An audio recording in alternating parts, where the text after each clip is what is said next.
First year second year মানে continue করতে পারিনি। আমি এদিকে প্রেশার, আমি কাজকে দোষ দিচ্ছি না, হয়তো আমার জায়গায় অন্য কেউ থাকলে সে হয়তো করে ফেলতো দুটো একসাথে, বাট এটা আমার ব্যর্থতা, আমি পারিনি। সেই সময় অনেক অপশন দেওয়া হয়েছিল যে ডিস্টেন্সে যাও, ডিস্টেন্সে পড়ে নাও, এখন তো হয়ে যায় ডিস্টেন্সে, ওপেন ইউনিভার্স, ওপেন ইউনিভার্সিটি যেটাকে বলা হয়, তুমি হিস্ট্রিতে অনার্স হয়ে যাবে, তুমি এটা করো না ওটা করো না, এরকম ভাবে তো হয় না, এটা হতে পারে না। আমি দেখলাম যে যেটা আমাকে অপশন দেওয়া হচ্ছে, আমি সারাদিন ফ্লোরে থাকছি, বাকি টাইমটা আমি জিমে থাকছি, ক্রিকেট খেলছি, একটু টাইম আছে পড়াশোনা করার, সেটা যথেষ্ট নয়।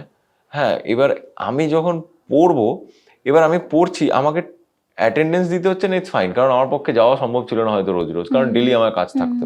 আমি ডিস্টেন্সে আমি গ্র্যাজুয়েশন কমপ্লিট করতে চাইনি। আমি মাকে বললাম, মা প্লিজ, আমি পারবো না ডিস্টেন্সে, পারবো না গ্র্যাজুয়েশন কমপ্লিট করতে। আমি মাকে বললাম যে তোমার সাইকোলজি অনার্স ছিল, আমার মা সাইকোলজি স্টুডেন্ট ছিল, তো মায়ের সেকেন্ড ইয়ারে আমি হয়ে গেছিলাম, মায়ের কোলে আমি চলে এসেছি তখন, মা তখন সেকেন্ড ইয়ার, তো মাও পড়াশোনা কন্টিনিউ করেনি। মা চাইলে ডিস্টেন্সে করতে পারতো, বাট মা ডিস্টেন্সে করেনি, ওরম ভাবে হয় না পড়াশোনা ইটস লাইক মানে it should be very authentic, like আমি পড়ছি, গিয়ে পরীক্ষা দিচ্ছি, সেই টেনশনটা আছে, সবকিছু আছে, নাম্বার, তো আমি ওরম ভাবে করিনি।